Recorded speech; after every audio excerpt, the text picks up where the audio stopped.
Starting से सब बोलती हूँ।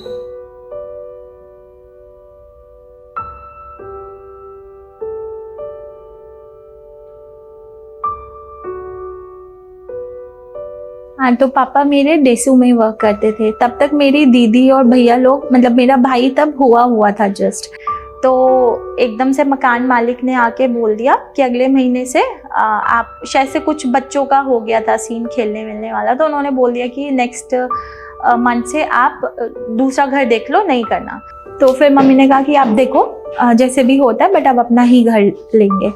तो मेरी मम्मी ने अपनी सारी ज्वेलरी जो भी थी, पापा की साइड की, अपनी साइड की सारी दे दी। तो मम्मी ने ना सारा दे दिया था, सिर्फ एक ईयररिंग्स थे मेरी मम्मी के पास। तो स्कूल टाइम से ही जैसे मैं दूसरी मम्मी को देखती थी तो लगता था कि हाँ मेरी मम्मी के पास नहीं है या क्या। तो मेरे स्कूल टाइम से ना एक विश थी कि मैं ज़रूर ना मतलब कमाऊंगी। मेरे पापा ने 9th क्लास में थी मैं तब VRS ले लिया था। फिर जब मेरा 12th हुआ तो तब मेरे पापा रिटायर्ड थे। फिर जब मेरा 12th पास हुआ तो मेरी फ्रेंड ने मैं भूल गई वो कौन सी यूनिवर्सिटी थी, तो मुझे पूरे कोर्स का आई थिंक 3 लाख कुछ अमाउंट पे करना था। तो मैंने पापा को वो फॉर्म लेके आया, वो फॉर्म ही 1000 रुपये का था। तो मैंने कहा पापा मैं इसमें कर लूँ। तो फिर पापा ने कहा मुझे, मेरे पापा तब इमोशनल हो रहे थे। मेरे पापा ने कहा सॉरी बेटा, मैं तेरे को रेगुलर नहीं पढ़ा पाऊँगा क्योंकि मेरे पास इतना पैसा नहीं है इस वक्त कि मैं 2 बच्चों के ऊपर पढ़ाई कर सकूं, अगर मतलब स्पेंड कर सकूं पढ़ाई पे। अगर मैं तेरा एडमिशन कराऊंगा तो फिर पुनीत की पढ़ाई बीच में रुक जाएगी, उसका कोर्स पूरा नहीं हो पाएगा। मैंने कहा पापा कुछ नहीं, कोई प्रॉब्लम नहीं है, मैं प्राइवेट पढ़ूंगी, अपना कॉरेस्पॉन्डेंस से करूंगी DU से। पर पापा मेरी बस एक विश है, मेरी शादी नहीं कराना। मैंने कहा मैं जॉब करूंगी, मैं पढ़ाई करूंगी, मैं जॉब करूंगी, बट प्लीज़ मेरी शादी नहीं कराना दीदी की तरह। तो उन्होंने कहा नहीं तू पढ़, तुझे जितना पढ़ना है पढ़, तेरे को जॉब करनी है कर। जैसे मेरी मम्मी ने अपना सारा ज्वेलरी दे दिया था घर लेने के लिए, तो मेरा ना ये भी बहुत एक ड्रीम था कि मैं अपनी मम्मी को फर्स्ट सैलरी में से कुछ ज्वेलरी बनाऊंगी।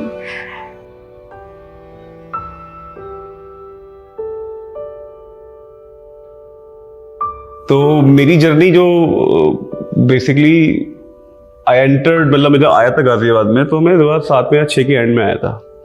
और उसका रीज़न कुछ अच्छा था नहीं वैसे। तो वहाँ से एकदम मेरे को पहले हापुड़ आना पड़ा। कुलदीप चौहान, मतलब कुलदीप मेरा मासी का लड़का है, तो वहाँ पे मैं 6 महीने रहा। तो मेरा भाई एक्चुअल में गाजियाबाद में पढ़ रहा था उस टाइम। तो विदाउट एनी विजन, कुछ नहीं पता करना क्या आगे, हैविंग द वर्स्ट स्टोरी सी लाइफ की चल रही थी साथ में, क्योंकि मेरे लिए वो हापुड़ वाला एरिया नया था एक्चुअल में। तो वहाँ से मैं गाजियाबाद आ गया। गाजियाबाद में बड़े मतलब फैमिली ने कोशिश करी शायद कुछ हो जाए। तो पहले उन्होंने इन्वेस्ट किया अराउंड 30,000 रुपीज़ अक्की को कॉलनेट करके कोई जगह थी यहाँ पे नॉर्थ सेक्टर 15 में, कि इंग्लिश सीख लेना, कुछ तो करो। 2007 में I think I was living in Rakesh मार्ग गाजियाबाद में, मतलब भाई के साथ। वहीं कुलदीप रहता था। तो एक विकास भैया थे रवि के फ्रेंड, उन्होंने बोला कि मैं इंटरव्यू करवा देता हूँ, अरे नहीं अगर ये लोग इंटरेस्टेड हैं कॉल सेंटर जाने में और इनका है। तो शान सर एक्चुअल में उनके फ्रेंड थे। दैट्स हाउ आई मेट शान सर फर्स्ट टाइम, इंटरव्यू में बैठ के मिले थे। तो उस टाइम थोड़ी ताज़ा हो गई है, इमोशनल मैटर हो गया है, सोचा नहीं था।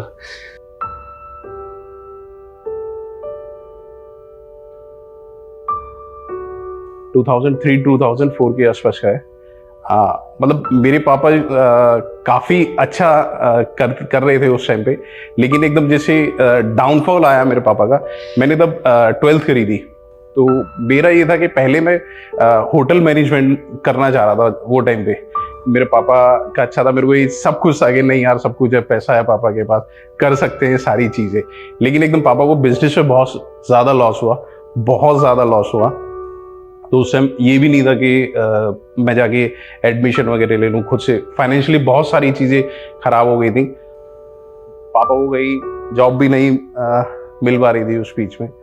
पापा घर पे थे काफ़ी टाइम। तो वही सारी चीज़ें थी, तब मेरे को रियलाइज़ हुआ था ये सारी चीज़ें कि यार कि नहीं, खुद से करना चाहिए। फिर जॉब बहुत ढूंढी, काफ़ी जगह जॉब करी, सैलरी नहीं मिली थी उस बीच में। मेरा कज़न ब्रदर है रवि, मौसी का बेटा है, उसका फ्रेंड था विकास, वो शानवी का फ्रेंड था, उस शानवी के साथ जॉब करता था। तो शानवी में था, नीतीश था उस टाइम पे साथ, एक फ्रेंड और था मेरा पुनीत, हम 3 लोग गए थे साथ में। तो शानवी से तब पहली बार मुलाकात हुई थी, एक केबिन में बैठे हुए थे। तब जब इन्होंने लगा कि मैं हापुड़ से हूँ, तो इन्होंने छूट से बोला, अरे तो मेरा पड़ोसी है यार, चल तेरे को तो हायर करते। तो मेरे को ये बोला गया था, शानवी ने बोला था कि 8,000 तेरी सैलरी है। तो मैं बहुत खुश था 8,000 सुन के। मैंने घर पे फ़ोन किया, तो मेरे को ये था कि 8,000, मेरे को ऐसे लग रहा था कि 8,000 रुपये 8 लाख रुपए मिलने वाले हैं मैक्सिमम। तो मैंने अपने घर में पापा को बोला फ़ोन करके, पापा एक शर्ट लेके आऊँगा आपके लिए जब मेरी सैलरी आएगी। मम्मी को बोला था कि साड़ी लेके आऊँगा।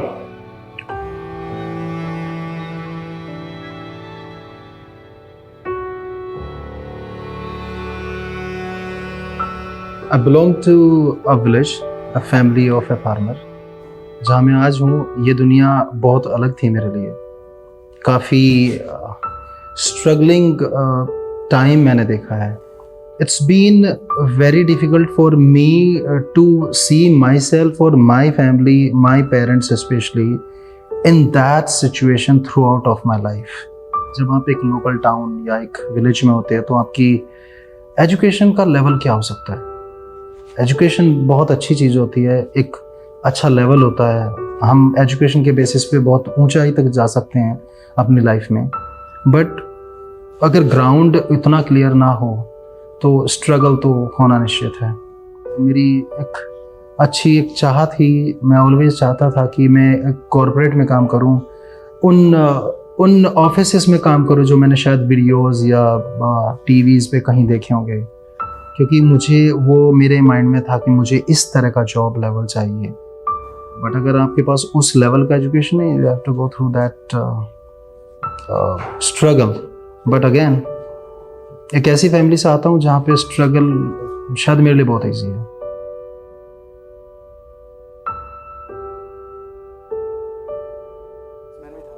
एक फैक्ट्री थी और उन्होंने घर में सेटअप कर रखा था, तो वहाँ पर मैंने सेल्समैन भी करी। वहाँ पर मैंने एज ए फील्ड बॉय, मतलब प्रोडक्ट छोड़ कर आना उनका और उसको पेमेंट लेकर आना, which that I was doing.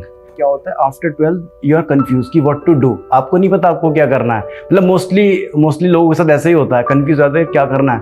मुझे एक्चुअली सीए करना था, due to some financial problem मैं नहीं कर पाया, मतलब फैमिली की ऐसी स्थिति थी कि नहीं कर पाया उस टाइम पे। तो मेरे इलेक्ट्रॉनिक्स से जुड़ना ही बहुत एक इंटरेस्टिंग स्टोरी है, क्योंकि जिसके रेफरेंस से आप जाते हैं कंपनी में, उसे आप जानते होते हैं, बट मैं जिसके रेफरेंस से गया उसे मैं ही नहीं जानता था। मैंने इंटरव्यू दिया भारत बीपीओ में, आई वाज रिजेक्टेड, तो वहाँ नहीं हो पाया। फिर टेक महिंद्रा में गया, same day I had 2 interview. Tech Mahindra में इंटरव्यू दिया, आई वाज रिजेक्टेड, क्योंकि इंग्लिश इतनी अच्छी नहीं थी। फिर रिजेक्ट होने के बाद I was coming back to Meerut. अब मैं स्टेशन पे खड़ा था, गाजियाबाद रेलवे स्टेशन में, ट्रेन का वेट कर रहा था कि मुझे घर जाना है, शाम का टाइम था। तो वहाँ एक लड़का खड़ा हुआ था, उसका नाम था कुलदीप। मैंने कहा आप कहाँ जा रहे हो? कह रहा मैं मुजफ्फरनगर जा रहा हूँ। मैंने कहा ओके। मैंने कहा मैं मेरठ जा रहा हूँ। तो ऐसे ही हमारा कन्वर्सेशन स्टार्ट हुआ। तो मुझसे पूछता है कि आप किस लिए आए थे? मैंने यार मैं जॉब के लिए आया था नोएडा, बट वो हो ही नहीं पाया मेरा, तो आई एम गोइंग बैक। तो कह रहा यार नोएडा जॉब के लिए, कह रहा मेरे एक फ्रेंड है तो उससे कांटेक्ट कर लो। उसने फ़ोन पे बात करी अपने फ्रेंड से, तो कि यार ऐसे ऐसे लड़का है, तो देख ले तेरी कंपनी में हो जाए। तो वो लड़का सर के साथ काम करता था, शान सर के साथ। यार मुझे जॉब के लिए, कह रहा ठीक है आजा, हो जाएगी, लग जाएगी यार, वो शान सर है बहुत अच्छे हैं और ऐसे ऐसे, मतलब ऑलरेडी सर तो अच्छे ही, तो लग जाएगी ऐसे ऐसे। अब वहाँ मैं गया गाजियाबाद, तो मैं कैब में बैठा हुआ था, जैसे कन्वर्सेशन चल रहा था, बता रहे थे यार ये ऐसा वो ऐसा वो ऐसा। अरे तू टेंशन मत ले यार, शान सर बहुत अच्छे हैं, वो कर देंगे। अब सर ने मेरा इंटरव्यू लिया, तो मतलब क्या बोल रहा हूँ, ग्रामेटिकल मिस्टेक्स थी और कोई कुछ भी नहीं था, रेट ऑफ स्पीच सब कुछ बेकार। बट सर ने 2 चीज़ें फील करी, एक तो कॉन्फिडेंट, दूसरा आई वॉज फ्रॉम मेरठ, कि मैं मेरठ से था, तो एक मेरठ वाला फील आ गया था कि सर ने कहा यार अपने बंदे को तो अब मेरठ से है, कोई नहीं, टाइम टू टाइम कॉन्फिडेंट है बंदा तो सीख जाएगा। So this is how I met Shan sir and Black Sonic.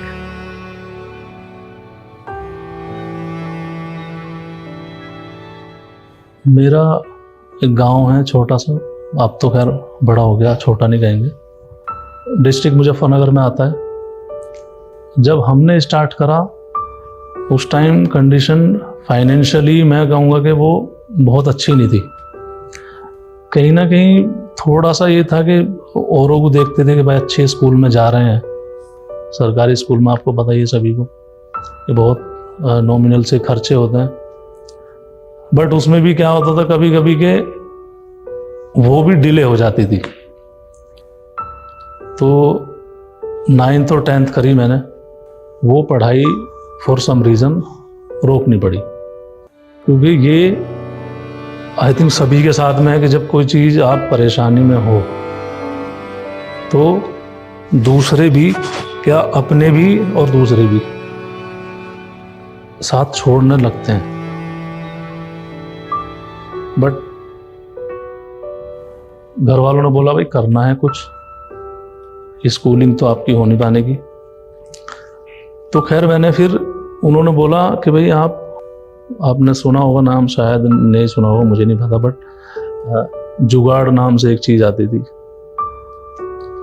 घर वालों ने बोला आप इसे चलाओ, जो अर्निंग आएगी उससे चीज़ें थोड़ा नॉर्मल होंगी। ठीक है, वो भी करा।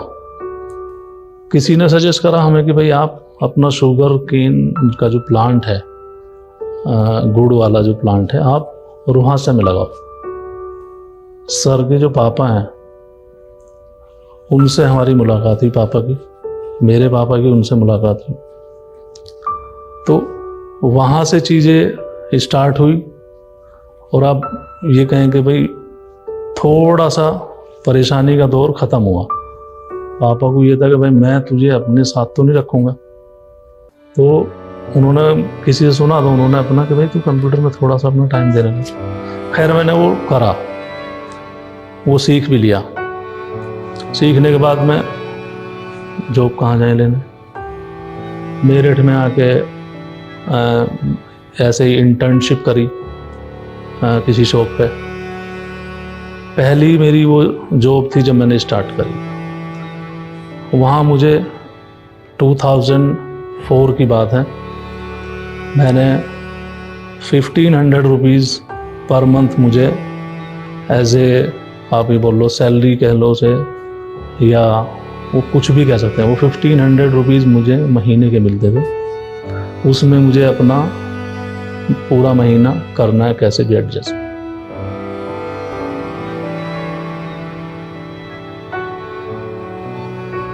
आई हर्ड कि टाइपिंग स्पीड एंड वगैरह वगैरह से नौकरी मिल जाती है।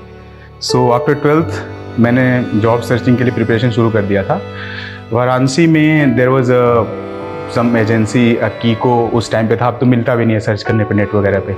सो वहाँ से मेरी जॉब लगी थी ओमनिया में, and it was exactly 18th March 2008। 20th को होली थी, 18th मार्च को मैं यहाँ पे आ गया था। मतलब घर वाले तो बहुत अपसेट थे, लेकिन मेरे को अपॉर्चुनिटी मिली थी तो मैं आया। और 6-7 महीने शुरू के तो बहुत ही लगता था चले जाएं यहाँ से या फिर ना करें job. I work for that company almost for 1.5 years, and in 2009 I change the company, जहाँ पे सबसे पहले मैं नीतीश भाई से मिला था। नीतीश भाई वॉज माई फर्स्ट ईयर। वो एक ट्रिनिटी इन्फोटेक करके कंपनी थी, शान सर के पार्टनर थे। तो वहाँ पे नीतीश भाई से पहले मिला था। शान सर वहाँ पे आते थे कभी कभी, लाइक तो मतलब obviously the way he speak, the way interact people, it's I mean I से कि बहुत अच्छे थे। हमें लगता था कि कितने अच्छे आदमी हैं। एंड देन 6 महीने बाद वो कंपनी बंद हो गई, and me and 2 of my friends were joined Sansar. सो ये स्टोरी था जो कि हमने ज्वाइन किया था। वहाँ पे मैंने दीप्ति मैम, अमित श्रीवास्तव भाई, कुलदीप भाई और शान सर के साथ हमने काम करना शुरू किया था। मुझे एम स्क्वायर में एक बहुत छोटा सा ऑफिस था, वो उसमें ऊपर गैराज था, ये गैराज ही कह लो, जहाँ पे ये मोटर व्हीकल जो होते हैं रिपेयर होते हैं, और नीचे कॉल सेंटर था वो 20-22 उसका, जहाँ पे मैं शान से मिली। उस कंपनी में शान दूसरी टीम के वो थे, टीम लीडर। वहाँ पे हमें 3-4 महीने तक सैलरी मिली नहीं थी। हमने 3-4 मंथ्स काम किया था, कोई सैलरी नहीं थी। वहाँ पे 1500 या 2000 हमारी सैलरी थी। I joined a company called M Square here. So it was not that good to start because मेरे लिए हर चीज़ बहुत नई थी. I used to work there in the early shift, which starts like sometime at 5 to 1 something. ये चलता रहा ऐसे काफ़ी टाइम तक, and I was continue working there for maybe 2-3 weeks. But when I used to leave, then I used to see another team started working after 1 a.m. at night. I met Shan sir that time. तो एक ही cab थी उस company में, वो 2 shift में काम होता था। मोहित भी उसी में आया था हमारे साथ। तो मोहित दोनों शिफ्ट में करता था, बट मोहित टेक्निकली मेरी टीम में था। तो वो इनकी भी टीम में काम करता था। मोहित शान की वो डबल शिफ्ट लगाता था। कुछ भी था, वो सब कुछ जो मैं रियलाइज़ कर सकता, वो एक डिफरेंस रियलाइज़ कर सकता था कि वो अपनी टीम को कैसे मैनेज करते हैं, कैसे हैंडल करते हैं। और जो करंट लोग उस टाइम पे थे मेरी टीम में, जो लीड कर रहे थे हम लोगों को, वो किस तरह के लोग थे। When I was pretty interested to join the team जो शान सर लीड करते हैं, क्योंकि उनके टीम को लीड करने का तरीका, एक मोटिवेट करने का तरीका, वो सब इतना यूनिक, उतना डिफरेंट था कि शायद मैंने डिसाइड कर लेता है वर्क विद हिम। मैंने उनसे रिक्वेस्ट किया कि मैं इस वाले शिफ्ट में काम करना चाहता हूँ। They denied me that no, आप उसी शिफ्ट के हो और आप उसी टीम में काम करोगे। एक ही ऑप्शन था टू जॉइन हिम, बट मेरा मन था I will start working with him. मैंने बोला ओके, मेरी सेल्स नहीं होती हैं and I can not carry this black spot on me कि मेरे से सेल्स नहीं होती। I can not bear this, so I have to work and I have to perform. So मैं दोनों शिफ्ट में काम करूँगा।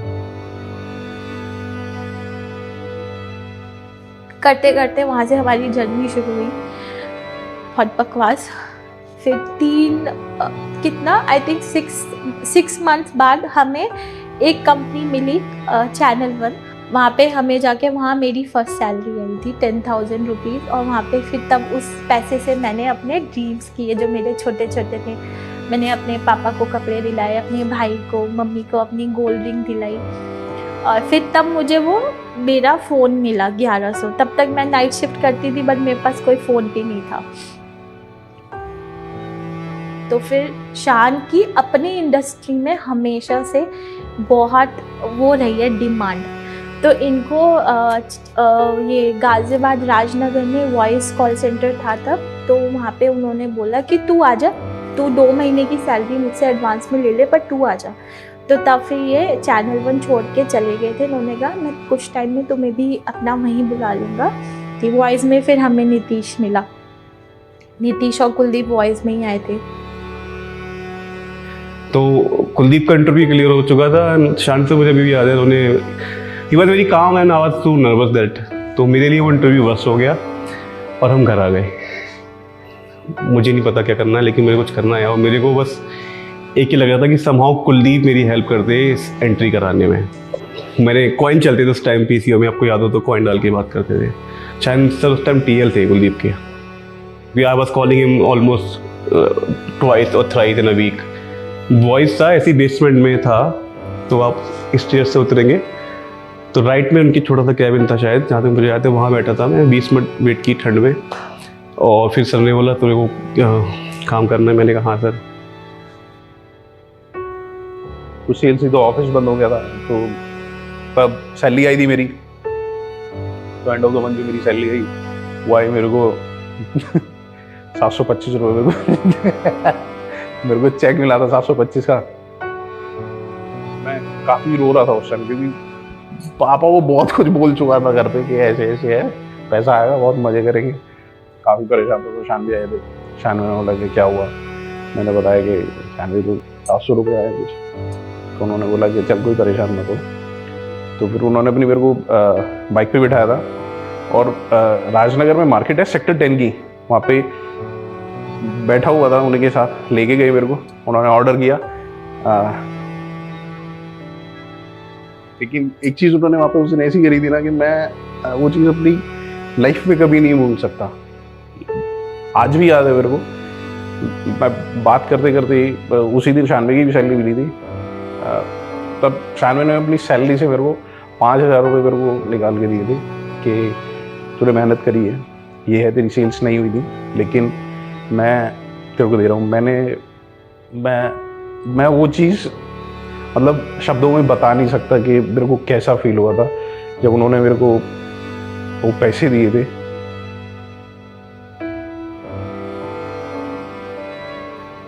सर का कॉल आया, 10-12 जुलाई की बात है। सर ने रात में फ़ोन करा पापा को कि ऐसे ऐसे इसे नदीम को सुबह गाजियाबाद भेज दो। आप यकीन नहीं मानने कि मुझे सुन के ऐसा लगा कि जैसे मेरा कोई सरकारी नौकरी का लेटर आ गया मेरे पास। तो उसके बाद हम अगेन जो शान सर की टीम है तो दोनों टीम शिफ्ट हो गई, मर्ज हो गई थी, मतलब ए स्क्वायर वाली और वो जो बॉयज़ थी। तब आई गॉट टू नो कि मेहनत कर सकता हूँ, मतलब रियलाइज नहीं हुआ था, बस बैक माइंड में चल रहा था कि मैं कर सकता हूँ। तब मैंने पहली बार आई थिंक 5,000 रुपये कमाए थे। मेरी वो फर्स्ट इनकम थी गाजियाबाद के अंदर। सर लेके गए कंपनी, जो फर्स्ट कंपनी थी चैनल 1 नाम से ऑफिस का नाम था। बट हम तो अब घर से निकल के आ चुके थे तो हमें तो अब मुड़ के देखना ही नहीं था ना। दिमाग में ये था कि भाई सेकंड ऑप्शन है कोई, ये एक ऑप्शन है। वहीं पे मैं दीप्ति से मिला और मोहित भाई से मिला वहीं, नीतीश भाई से मिला वहीं, कुलदीप भाई से मिला वहीं। तो और वहीं पे मैं अमित से ही मिला। अमित की ज्वाइनिंग और मेरी ज्वाइनिंग में एक ही 1 वीक का डिफरेंस था दोनों की। जब मैं सिलेक्ट हो गया था तो मैंने घर पर फ़ोन करा था, तो मैंने भैया को फ़ोन करके बताया, नहीं वॉज सो हैप्पी ऑल्सो कि चल ठीक है यार, स्टार्ट कर अपना, बहुत बढ़िया, मन लगा के काम कर और आगे अच्छा होगा। जब NRI में था, जब वसुंधरा में था, मैं मेरठ से अप डाउन करता था बस से। 3 से 3.5 घंटे मुझे लगते थे।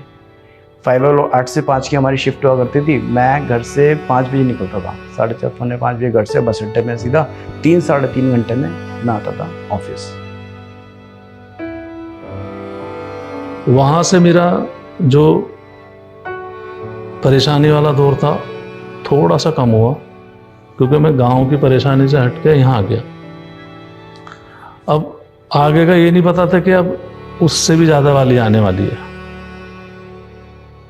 तो हम लोग हो गए थे काफ़ी लोग, 8-10 लोग। फिर वॉइस वाला वो बंद हो गया था कॉल सेंटर, तो वहाँ से जो हम लोग कनेक्टेड थे, हम फिर शान के साथ आर मंत्राए। वहाँ पे भी फिर चीज़ें काफ़ी बेकार सी हुई थी। हमेशा ही हर जगह हमारा सैलरी का बड़ा प्रॉब्लम रहा, कहीं सैलरी नहीं मिलती थी। जब हम वहाँ एक्सप्रेशन पहुँचे थे तो वहाँ पे अमित मिला, नदीम भाई मिले, मोहित भाई से काफ़ी अच्छे। मोहित भाई हमारे टीम लीडर हुआ करते थे, अलग साइड में कॉर्नर में बैठे होते थे। हम लोगों के बीच में लड़ाइयाँ होती थी हमारी नीतीश की सेल्स को लेके कि कस्टमर, हम किसी एक कस्टमर चुरा लेते थे कि उसका कस्टमर, तो हमने उसके कस्टमर को चुरा के सेल मार दी। हम डायरेक्ट मोहित भाई को वेरिफिकेशन के लिए कि सेल है नहीं है तो मोहित भाई को भेजते थे। तो लड़ाइयाँ होती, मोहित भाई कहते थे कि यार कि उसकी सेल, हम मोहित भाई पे चढ़ जाते थे, मोहित भाई को दबा लेते थे हम छोटे से एक थोड़े से। शान की फर्स्ट पार्टनरशिप थी वाटरमार्क BPO के नाम से। वहाँ पे हमारा इतना लॉस हुआ, मतलब कुछ सैलरी नहीं मिली हमें 3 मंथ्स 4 मंथ्स, कुछ नहीं। शान को तो कुछ मिलता ही नहीं था। पहली कंपनी एक्सप्रेशंस BPO करके बनाई, फिर वो भी नहीं चली, तो उसके बाद में फिर वाटरमार्क BPO। ये था कि हम अपने चीज़ों को बदलते रहे। पहले हमने जहाँ से फर्स्ट कंपनी स्टार्ट करी, दूसरी जगह मूव ऑन करा अपने आप को, क्योंकि जब एक जगह इतने इश्यूज आ रहे थे बहुत ज़्यादा बंदों की, इवन सैलरी तो भूल ही जाओ कुछ टाइम के लिए।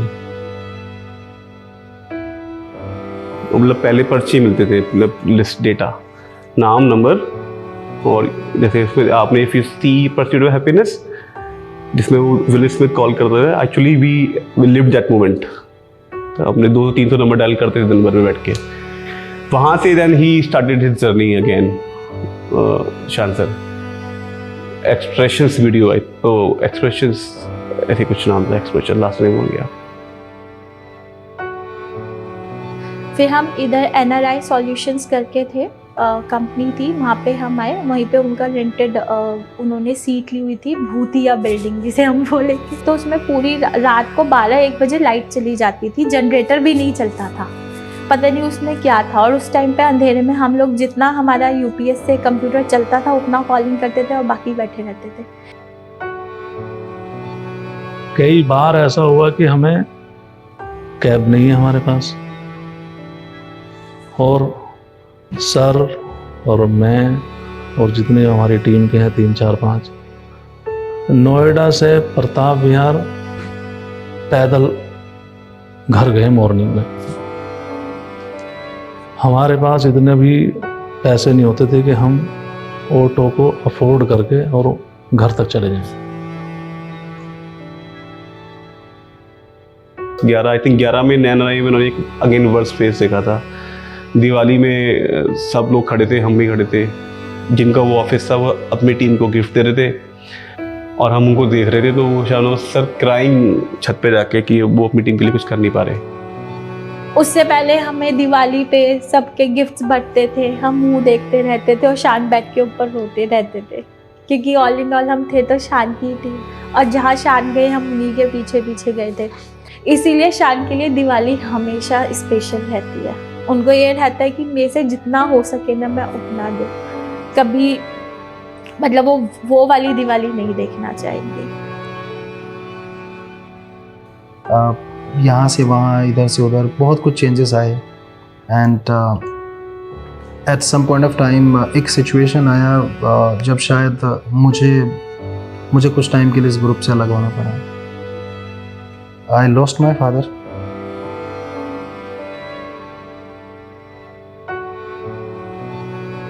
हम मंडे साई मंदिर जाते थे सीधे दादा के साथ, दादा हमारे साथ जुड़ चुके थे।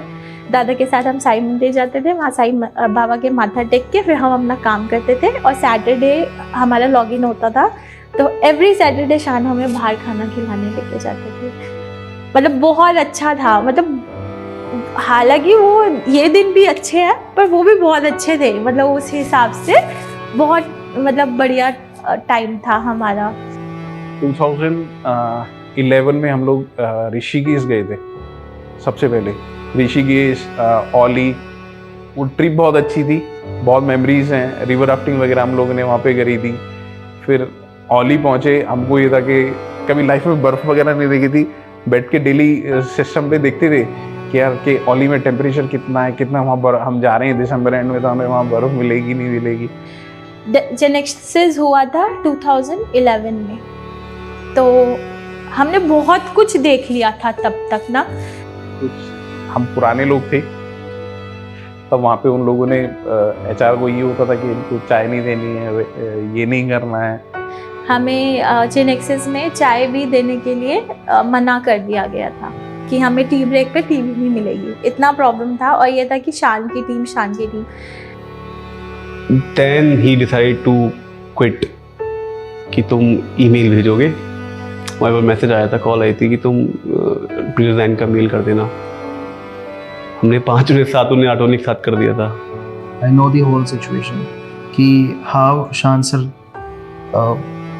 just left everything for these people. तब क्लेक्सोनिक स्टार्ट हुआ था 2013 में।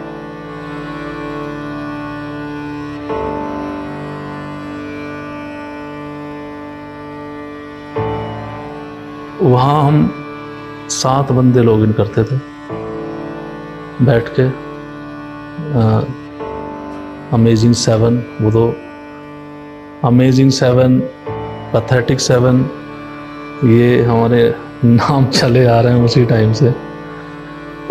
बैक इन माइंड उनका मुझे लगता है कि विजन था कहीं ना कहीं, क्योंकि अगर मैं देखूं तो वो आई थिंक 2006 से जब वो ATL थे तो वो एक टीम बिल्ड कर रहे थे, जिसमें आई थिंक मैम पहले देन मोहित सर ऐड हो चुके थे। तो वो टीम बिल्ड हो रही थी धीरे धीरे करके, जो so called they are not amazing 7, they are pathetic 7 actually. वो चीज़ पैथेटिक से अमेजिंग हो गई, तो हम लोग ही अमेजिंग 7 हो गए। तो सर ने ये 2 नाम हमें दे रखे थे कि भाई यू आर पैथेटिक, क्योंकि उसमें जो सर का लेवल है सोचने का, समझने का, करने का, वो हमारे में तो आज तक नहीं आया। वो प्यार से बैठा पैथेटिक 7 कहते हैं, उसका रीज़न शायद ये है कि may be they will understand and motivate हो जाएंगे, do something in their life. But guidance सारी उन्हीं की रही, सीखते आ रहे हैं डांट खा के कैसे भी। मतलब हमारे पास ना इतना अच्छा लीडर था कि हमें, और इवन स्टिल हमें उसी की गाइडेंस चाहिए होती है। शान के साथ लोग वहीं बैठेंगे जहाँ शान बैठेंगे, और शान ना शुरू से, मतलब मैं एक चीज़ बोलूँगी, मैंने उनको 0 से देखा है। M² में भी जब मेरी उनसे बात शुरू हुई थी, वो हमेशा बोलते थे कि दीप्ति पता है मैं ना बहुत बड़ा आदमी बनूंगा।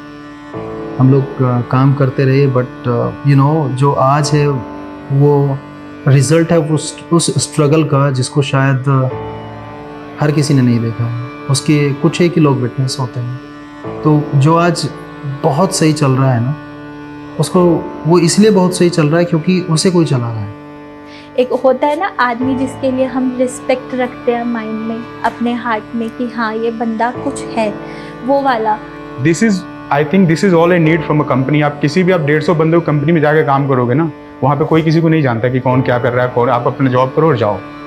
यही सब ड्रीम्स और यही सारा सब तरह के माइंडसेट के साथ शान सर काम कर रहे थे, और हमारी डेस्टिनी बन रही थी, हमारी एक जर्नी शुरू हो रही थी। उस वक्त हम नहीं पता भी नहीं होगा कि शायद हम एक दिन कहाँ इस लेवल पे पहुँच जाएंगे और किस तरीके से हम लोग कंटिन्यू करते रहेंगे।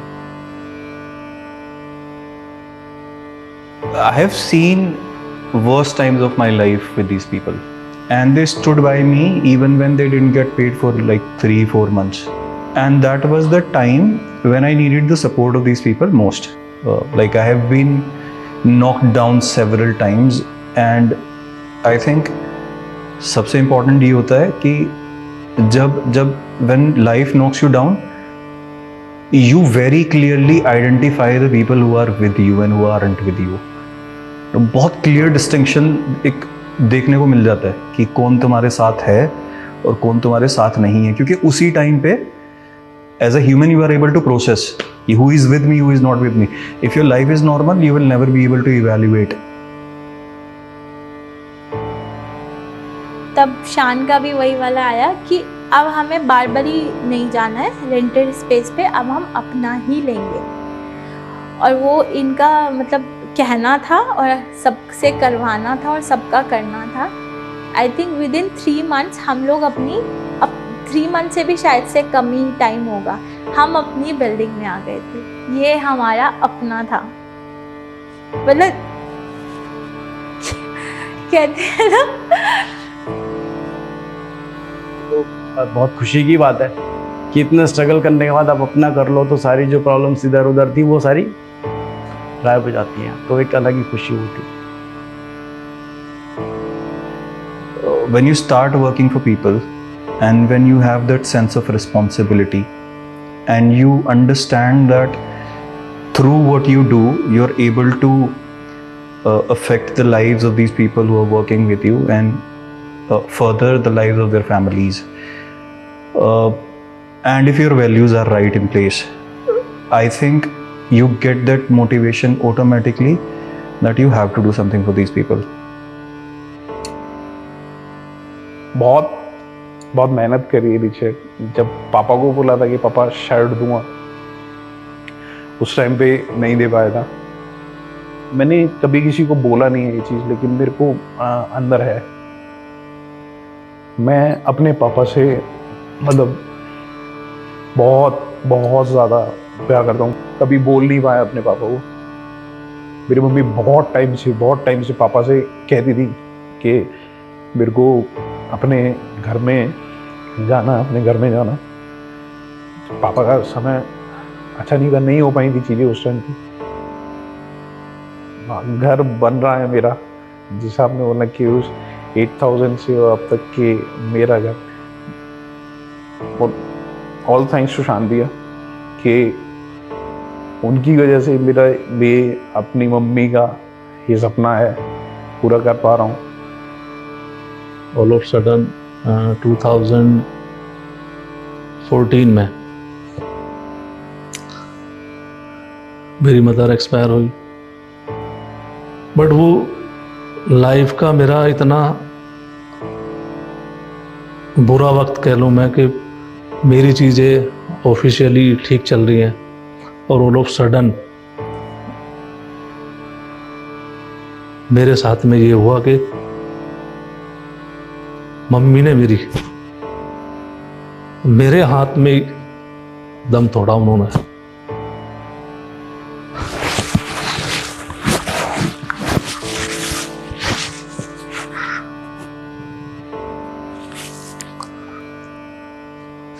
उनका बड़ा सपना था कि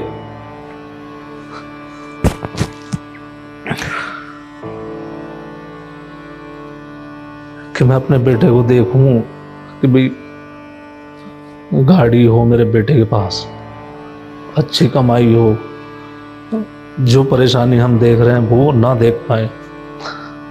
बट वो उन सब चीज़ों को देखने से पहले ही और हमारी बीच से चली गई।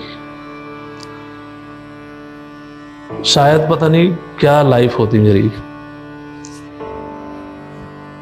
जो लाइफ स्टाइल मैं अब जी रहा हूँ फ्लेक्सोनिक के साथ में। जितना हमने फ्लेक्सोनिक को दिया है उससे ज़्यादा फ्लेक्सोनिक ने हमें दिया है।